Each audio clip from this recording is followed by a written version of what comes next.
Thank you for calling the Party Line with your hosts, CJCJ and Verduch, with special guest, Junior Mintt, Suzanne Rae, and a one-on-one interview with Lindsay Lohan. We never stop, keep it hot, the kind of call you will never want to drop. Party Line will set you free. Party Line, call me.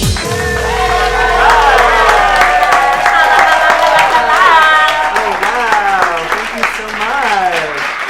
All right, well, welcome to episode 3 of the Party Line. Thank you so much for calling. This is a big deal. Cheers. Cheers. Wow. All right, now it's our favorite time of the day. It's Flaming Hot Topics! all right. What's up? I hear you've got like a story about dogs or something. So right now, this is such a beautiful story. Right now, all of at least adopted or fostered dogs, they don't have enough right now in New York City. Muddy Paws Rescue and Best Friends Animal Society are reporting that shelters they work with are either all out or almost out of cats and dogs after a surge in applications. Isn't that so because beautiful? people are at home with nothing better to do, they've decided They're in quarantine, so they're taking in these animals. They're either adopting them or they're fostering them and they're giving them a home. And a lot of times fosters do turn into actual adoptions. homes, Yes, yeah. and that right now is a beautiful problem to have. There's not enough animals. That brings a tear to my eye. I love that. I love that so much. Okay, so up next in Flaming Hot Topics, Lindsay Lohan. Yes! We love Lindsay and we love her music. Well, this week she's actually on Instagram and Twitter teasing a return to music. No, she ain't. Yeah, she is. Yes. Take a look. But I know that everything changes, all things turn to basics. Now I'm coming back to me, yeah, to me, yeah. Lindsay, hi. This is Verduch. This is CJCJ. Actually, Verduch, I hate to break it to you, but I did sit down with Lindsay Lohan this weekend. No, you didn't! We had a little chat. Take a look. That's right, I'm sitting here with Lindsay Lohan. Lindsay, I am so excited about your new music coming out. This is an opportunity for me, and I really hope people please just leave me alone and just give me positive affirmations from this. But this is a time for me to just show people the past is the past, and we're only moving forward. Yeah, no, I don't really want to talk about your past either. I want to talk about your music. I'm a huge fan. You know, I love Confessions of a Broken Heart. I think it's one of the best vocal performances I've ever heard from you. And that's really important to me. It's all about your intention. Okay, well, without diving into your past, I wonder if you could tell us a little bit about the direction of your new music. What can we expect? I wanted to incorporate memories that I've had in my life and put those in the past and just start something fresh and new. Great. So this sounds like a more personal record. That's exciting. Most of my life, I've always been surrounded by a lot of noise. Okay, yeah, no shade, but I feel like maybe you keep bringing up your past. Is there something that you want to talk about? Look, if I do everything right, I have to find one thing to make everything negative to some extent. I don't know what, I just want to know what people want me to do so that everything can just be okay. Right. Yeah, no, I am not trying to get you upset or talk about your past, and I see that you brought your bouncer, so I do not want to upset him. No! And he has no patience for any drama, but he creates his own drama. Oh my God, is that Jean-Claude Van Damme? No, he's a tough cookie. She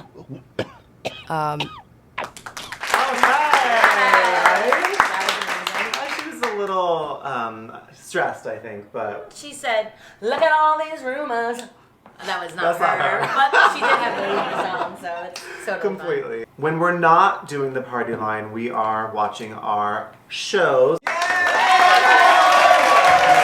tell you that. Verduch and I both got hooked this weekend on a show called Cheer. Verduch, tell them about it, please. Oh my gosh. Chair on Netflix. And I'm not talking about a chair that you sit in. I'm talking about chair as in cheerleaders. As a past cheerleader. Oh. Do we have that's a right. photographic That's evidence right. of this? Oh, we do. Oh, let's put that up on the screen. Oh. Cute. Look at Real that. cute. That's right. Okay, So this show was, I touched every emotion, first of all. Basically, you're just following some kids who are all in this little town in Texas. Right. Which is one of the biggest cheerleading schools. A lot of people go there for cheerleading because they've won so many competitions. They compete. I don't know the exact name, but it's a big competition in Daytona that they have every year. It's Navarro is the name of the team. And the town. Or is it? I don't know. I don't think the town. The town's this small We're town. a little. Well, just a little. Now, do you remember any of your cheers from back in your cheerleader days? I was actually what you would call, I was a bass. You know? I was right shooting the bass. Pack it up, pack it in, let me begin. Back it up, back it in, let me begin. That's a sin. Yes. Yes. Netflix, I don't sign her up. Sign me. Do Cheer you guys part need two. somebody else? I have a lot of pep in my step. Okay, well, up next, we've got our good friend on the line. Suzanne Rae. Yes. So excited. Suzanne Rae is a New York-based fashion designer who also just started a shoe line. Ooh. Ready to wear. So ready. I'm wearing Suzanne Rae. Oh my gosh, I am too. Ah. All right. How's it going? Thank you. You look fab. We've got our Suzanne Rae on. You look so pretty. So pretty. Cheers. Thanks for calling the party line. Yes. Nice cups. Classy. I'm ready. Well, first, let's start. Suzanne is also one of our very good friends. Let's let the people know that, you know, this is love right here. Susie, we're on what? 14, 15, 16?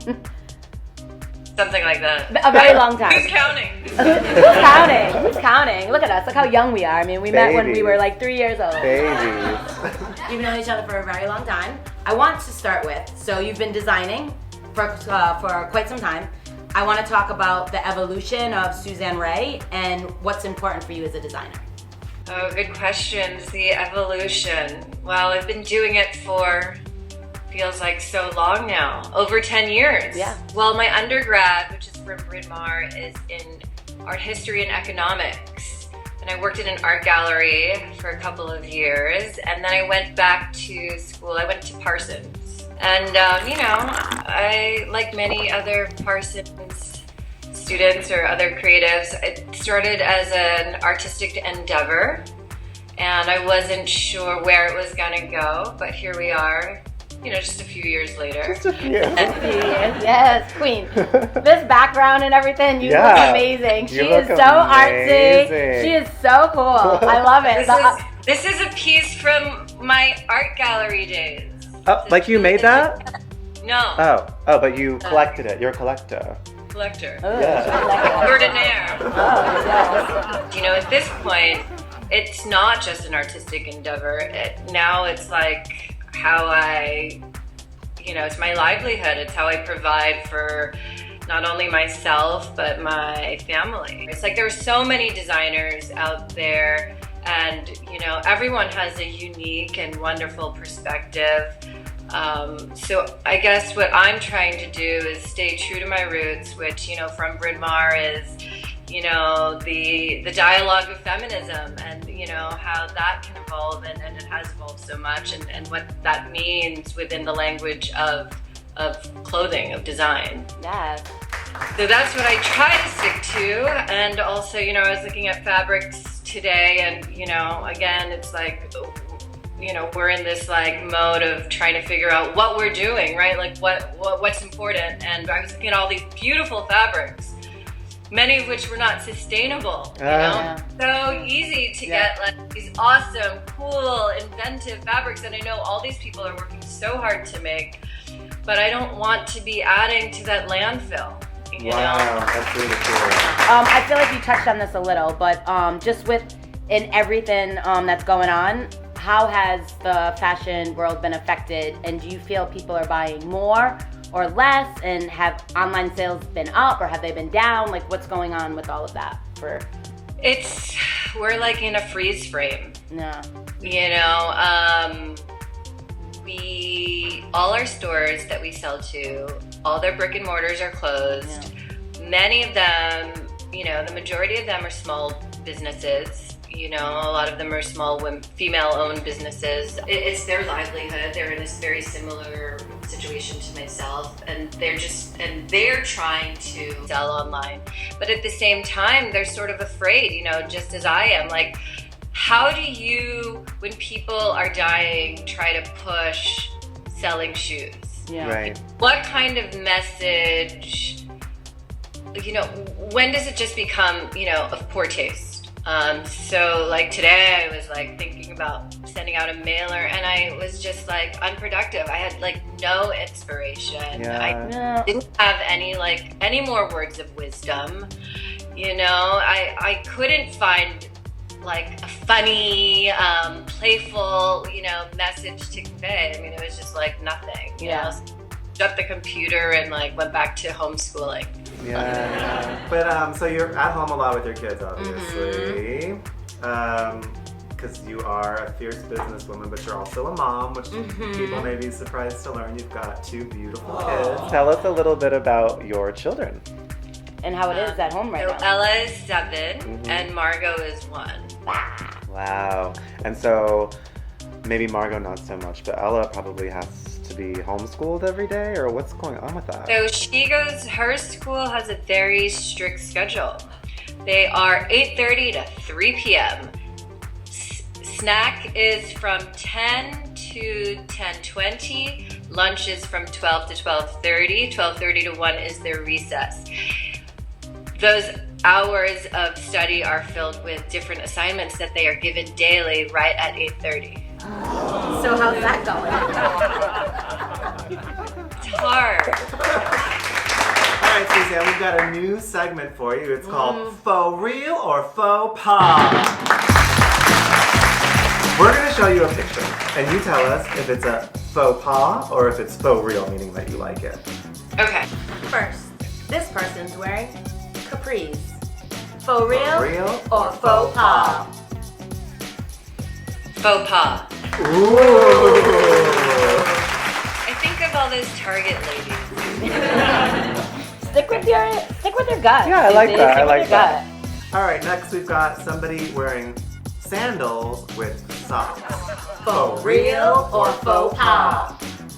Faux real. Okay, so now mixing designer logo prints. Faux real or faux pas? Faux real. Ooh, I love that. All right, thanks for playing Faux Real or Faux Pas. Susie, we want to thank you so much for calling the party line. We It was love good to you, chat with you and adore see you. your face. God, I love you guys. You're fierce, inspirational. We love you. We love your fashion. Yes, we do. We do. Thank you so you much. guys. We love you. Thank you. Give it up for Suzanne Rae. Be safe. Be safe. Have a good night. Thanks for picking up. Okay. All right, well, Verduch, up next, we've got a very special guest Ooh, on the yes, party line. very excited. She is the chocolatey in your mouth and minty going down performance art sensation taking over the New York area, Junior Mintt. Fearless trans activist and performer Junior Mintt has been slaying stages while spreading her message of inclusivity. A mesmerizing performer and natural leader, Junior is well on her way to becoming one of the world's most influential artists. Junior, it is such a pleasure to meet so you nice to officially see on this you. FaceTime. Cheers. Literally, I'm so happy to meet you. Yay! Ron has been telling me so many beautiful things about you. So it's Aw. like, I'm honored. I'm honored to know. I'm honored to get to know and get drunk. Yes. My type of lady. Oh, yes. Okay. Yes. Not to disclose too much, but I did take a few hits before this too. You know, you gotta balance it out. Recently, I had only seen you for the first time. I think it was maybe Metro. like a month or a month and a half ago at Metro. Yes, we did a Lotta's.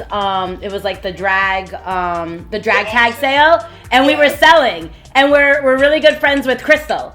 Oh my God, I love Crystal. Love Crystal. She was our first guest on Party Line. Wait, are you serious? Yes. Oh my God, I feel honored. Yeah, we are honored, girl. I love your energy already. This is so fabulous. This is great. I love it. It's like, Yes, give it up for my sister Two Aries Aries. right here. 2 Aries. Yes. my birthday's on Friday. I'm literally like, I'm so.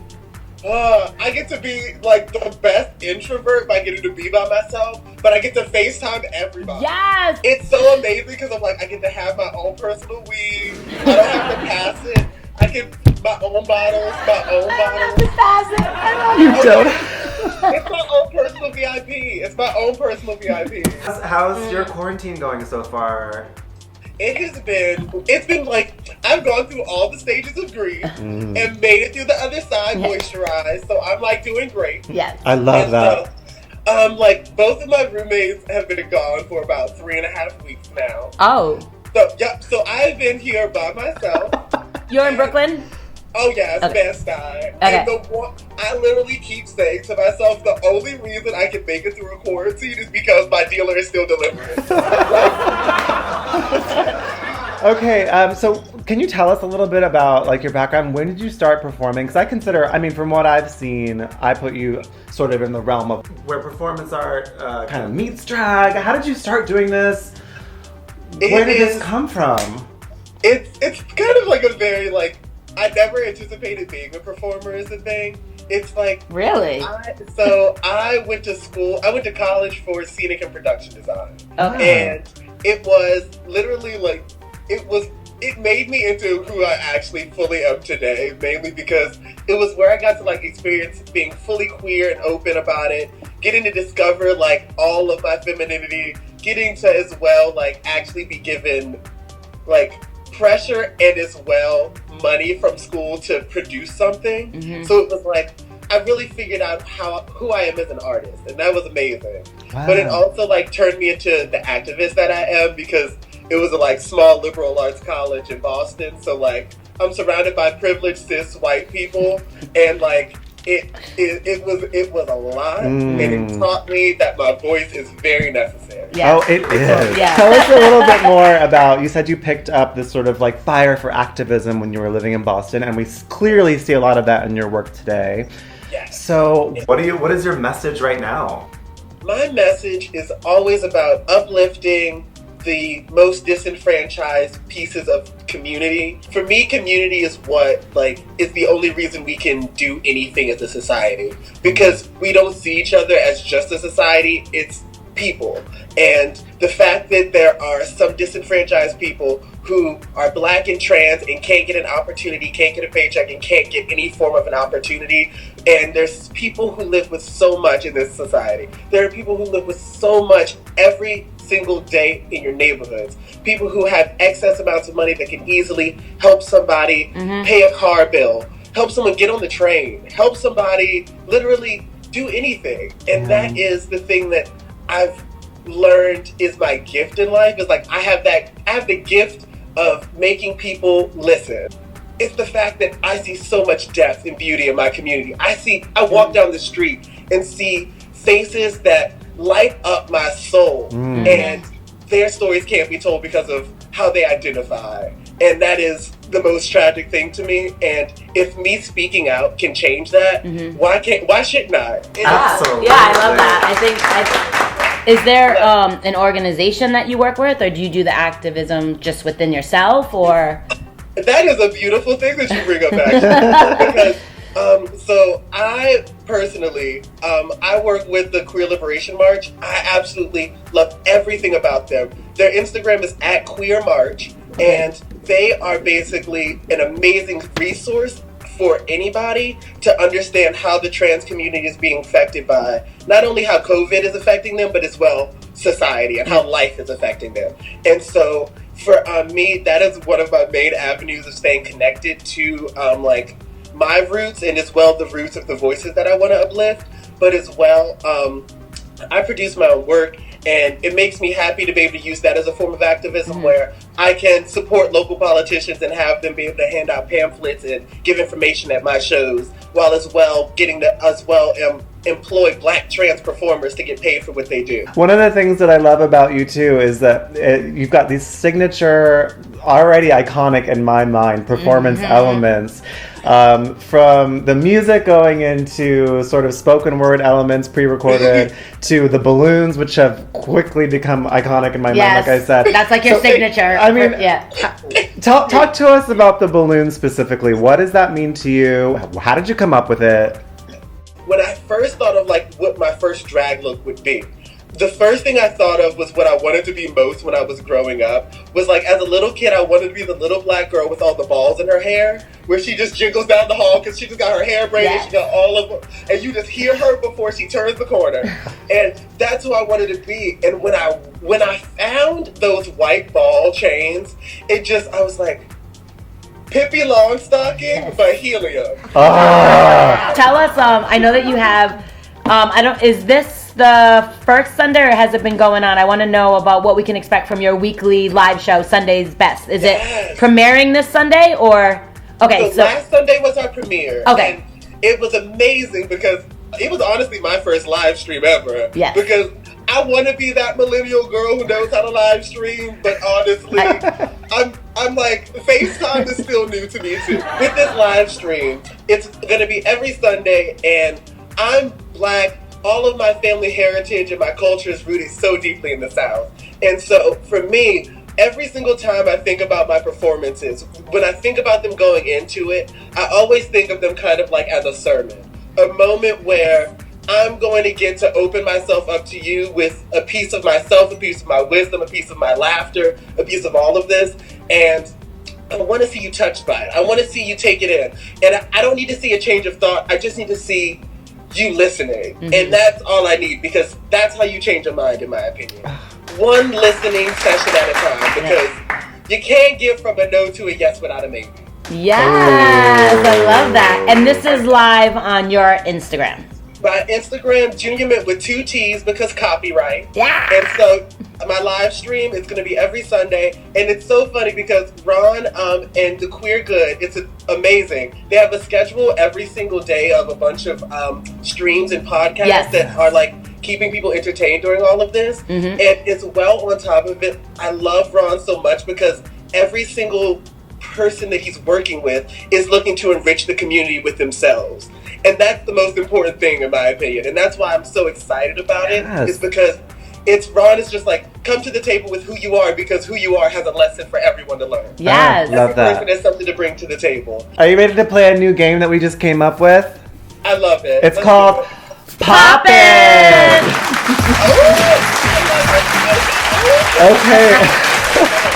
Okay, so Junior, there's gonna be a balloon. The balloon starts small, okay? After you answer the question that's inside the balloon, it'll get bigger and bigger and bigger. If you can't answer the question, which they're gonna get harder and harder as we go along, the balloon will pop, okay? Okay. You ready? I'm excited. So let's blow up that balloon. All right, your first question should be pretty easy. Your first celebrity crush. Oh, that's great. Okay. I was obsessed with The Sweet Life of Zack and Cody. Obsessed. Oh, is that like Nickelodeon or? Oh, that's Disney Channel. Oh, Mama. I mean, of course, Disney Channel. I'm so young. Disrespect my favorite show growing up, and I. Nickelodeon ain't even on anymore, is it? I don't know. You really think? This is like years ago. This is like. How old am I going to be? 25. God damn. Oh, yes. I know. Whoa, that's like 15 years ago. 21. I thought you were illegally drinking, girl. I like that. But Cole Sprouse. And specifically, he was Cody. So it was like, I always loved the smarter twin. All right, let's blow up that balloon. It's getting a little bit bigger. Okay, where do you see yourself in 20 years? In 20 years, I always think it's cliche to say it, but honestly, I see myself, one, happy. Yes. Because no matter where life takes me, I just want to be able to find happiness in whatever it is, because life isn't personal, so wherever it takes me is like wherever it takes me. I would say in 20 years, the second thing is definitely a parent. I definitely want to be a parent. Like, that is definitely like, by that point, oh, I need a child. I know that is definitely one thing I want to do with my life. That is like definitely a passion and a love that I know that I need to give to somebody. I love that. I know. Mm-hmm. And then third from that would honestly be like still doing drag and still enriching the community through it. Yeah. I think all of those things are going to happen. I'm not a psychic, but... He's not. Okay, that balloon's getting a little bit bigger, Junior. Oh, I like it bigger. Last time you got some. Oh God! See, I've been in quarantine for like 3.5 years. I will say I've been giving it to me real good. All right, that balloon is huge now, but it is bulging. It is bulging. Okay, rate these pop divas from favorite to least favorite. Woo! I love this. Okay. We've got Beyonce. Okay. Janet Jackson. Okay. Madonna. Okay. Whitney Houston. Okay. Oh wait, this is actually easier than I thought. Okay, good. Oh yeah, because I'm like Whitney, Beyonce, Janet, Madonna. Woo! All right. Like, literally, I just love Beyonce so much, but like you can't touch Whitney. You can't No, you can't touch Whitney. Yeah. You can't. Okay, let's blow it up again. She's doing great. Oh damn, y'all are blowing. Okay. Woo! Most overrated Brooklyn drag performer. Bill de Blasio. Woo! I can say he's been clowning around a while. So The balloon didn't pop. You won the game. Give it up for Junior Mintt. Yes! We love Junior Mintt. All right, give it up for Junior Mintt. Fabulous. That was a great show. She That was is really a fierce performer. I love it, and important. I hope you all get to see her. She's really yes, cool. yes. Now let's. Is it that time? What is it? no. It's the time to say goodbye. Voice of an angel, Voice of darling. an angel. All right, we want to give it up for our guest, Suzanne Rae. Oh, yeah, Thank you, Suzanne. We want to give it up to the one and only Junior Mintt. Yes. And we can't forget, we got to give it up to you. Without you, there'd be no us. Thank you so much for tuning in. And for calling the party line, you better call us back because We're waiting for you.